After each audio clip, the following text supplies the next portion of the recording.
from Modesto and I was born and raised in Modesto. I too went to a small school. I went to a Catholic school. Back in the day, I don't want to say my age, back in the day, there was no school like this that is a small school atmosphere, but public school funded.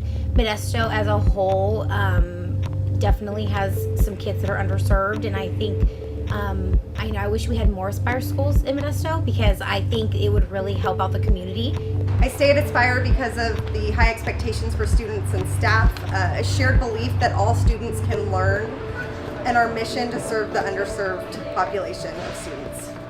We have to learn more how the system works here in USA because it's totally different from our country. So for my husband and I, the most important thing is the education of our kids because that's the only inheritance we're going to give him. Mm-hmm. So this school was perfect, and it's public. We don't have to pay anything. One thing that I really have seen with Aspire is that they do some of the neighborhoods is they're neighborhoods where a lot of these children don't have the opportunities that some other kids do because of the economics and financial part of it. Aspire really tries to target a lot of those kids that are less have less opportunities in impoverished neighborhoods too. I think it gives the parents a choice. For me, when my son was young, I was really not sure whether I wanted him to go to a public school because his personality, kind of shy, and I thought he'd get buried with the big class size. And this offered a smaller class size, so for me, it was perfect. We entered the lottery for UCS and didn't make it. I ended up homeschooling her for 2 years. And then finally, we heard from Mrs. Cook in the office at the tail end of what would be her first grade year. And Mrs. Cook let me know that there was an opening for second grade. My name is Laura Thompson. I'm the principal at University Charter School. Our school opened in 1999, and this is my 12th year working with Aspire. At Aspire, our mission is college for certain. We believe that every kid can graduate from college and earn a college degree.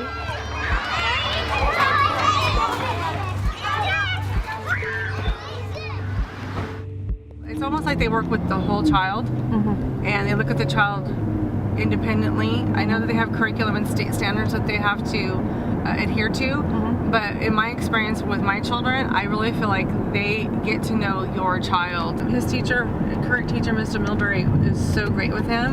He really takes Jaden and what Jaden is, his personality, and really works with him and has learned what works best for Jaden and uses that to help Jaden be more successful. There's so many things that make the school stand out. It's hard to name them all, but one thing that really says it to me is just the relationship I can develop with my students and their families.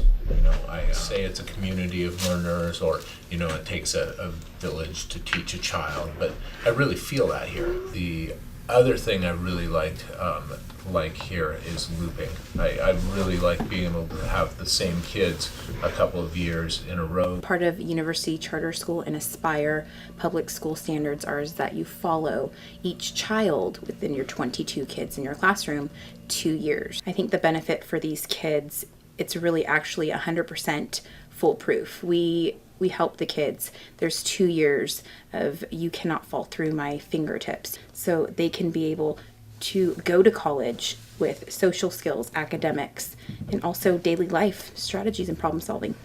Student-led solutions are a great opportunity to have the kids show their higher level thinking. And this is done in math.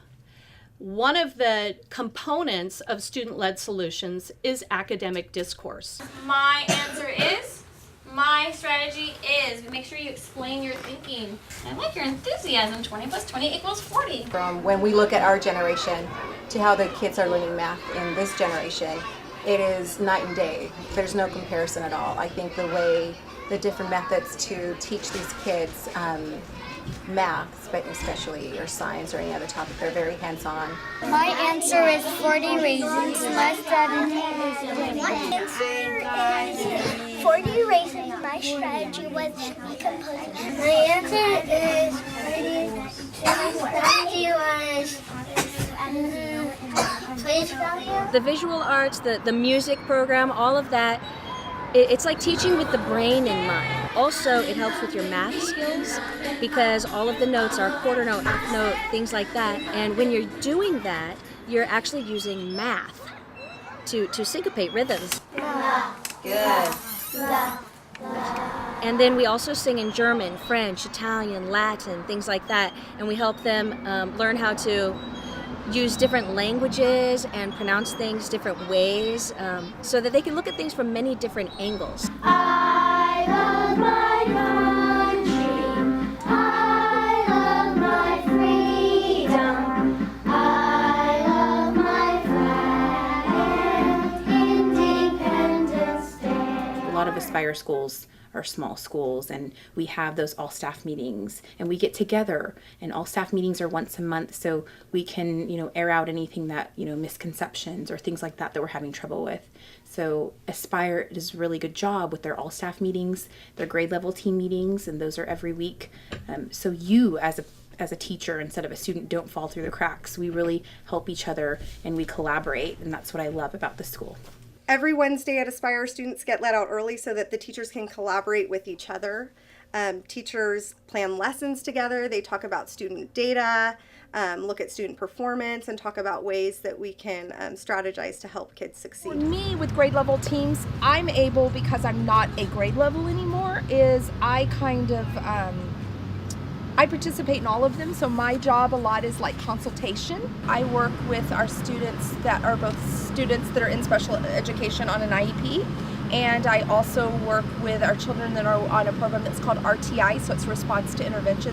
We have a really strong RTI team at University Charter School. We identify all students who are below grade level in the entire school, and we strategize around what interventions are appropriate for them. So it used to be with students, you went in, you tested them, and if they had a discrepancy between their ability and where they're performing, then they qualified for special ed. So what they found is if we put interventions in place and we try them really with fidelity and we say we're doing them all the time and this kid the child still isn't making progress, then we can move them into services. But the real idea of RTI is that safety net's there for that, is if we do these interventions, they never have to get there. At Aspire, one of the things that is really important to us is differentiation. So at the beginning of the year, we assess all our students and we sit down with all families and make a personalized learning plan for each student that has goals. Our Inspire guidelines are very, very differentiated in terms of, they are child specific. Each child learns at their own pace. So we have students that do independent center work that they can do on their own. However, we have our guided reading time and our guided math time to help each group kind of flourish and, move up a proficiency level. Because the parents and the teachers and the staff members are so involved with the students, I think if more schools were like that, then kids wouldn't get into as much trouble. This school in particular, UCS, is a really close community. A charter school is a family-oriented community, and I think that is what makes a charter school successful, is that there's a lot of parent involvement. And without the parent involvement, I think it'll make it harder for our students to learn and for the teachers to do their job.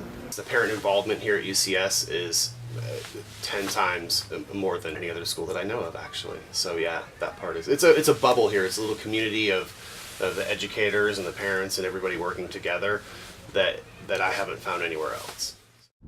They look at my child as a whole person and not just a student with a number and money that's coming in. It gets me even emotional because it's like you want to help them and do so much for them, and when that moment clicks where they finally get something and that look on their face is it's priceless. And it's what I live for. That's why I get up every morning and I'm excited to come here. And there was just a feeling. I can't even really explain that feeling, but there was a feeling on that campus that day that I was like, I need to be here. And I think, I'm still not sure what it is. It's some kind of something that happens when you come on this campus. And I've had teacher friends of mine and other people that I know that will say the same thing to me.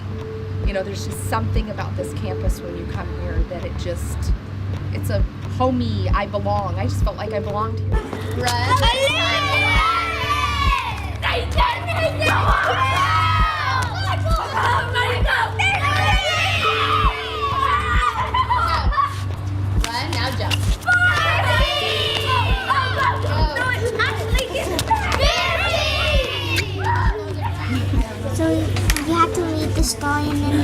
questions, and then some of the answers are in here, and some of the answers you have to figure out yourself. I split the 56 into a 50 and a 6, and I split the 55 into a 50 and a 5, and then I added 5 plus 6, and that made 11.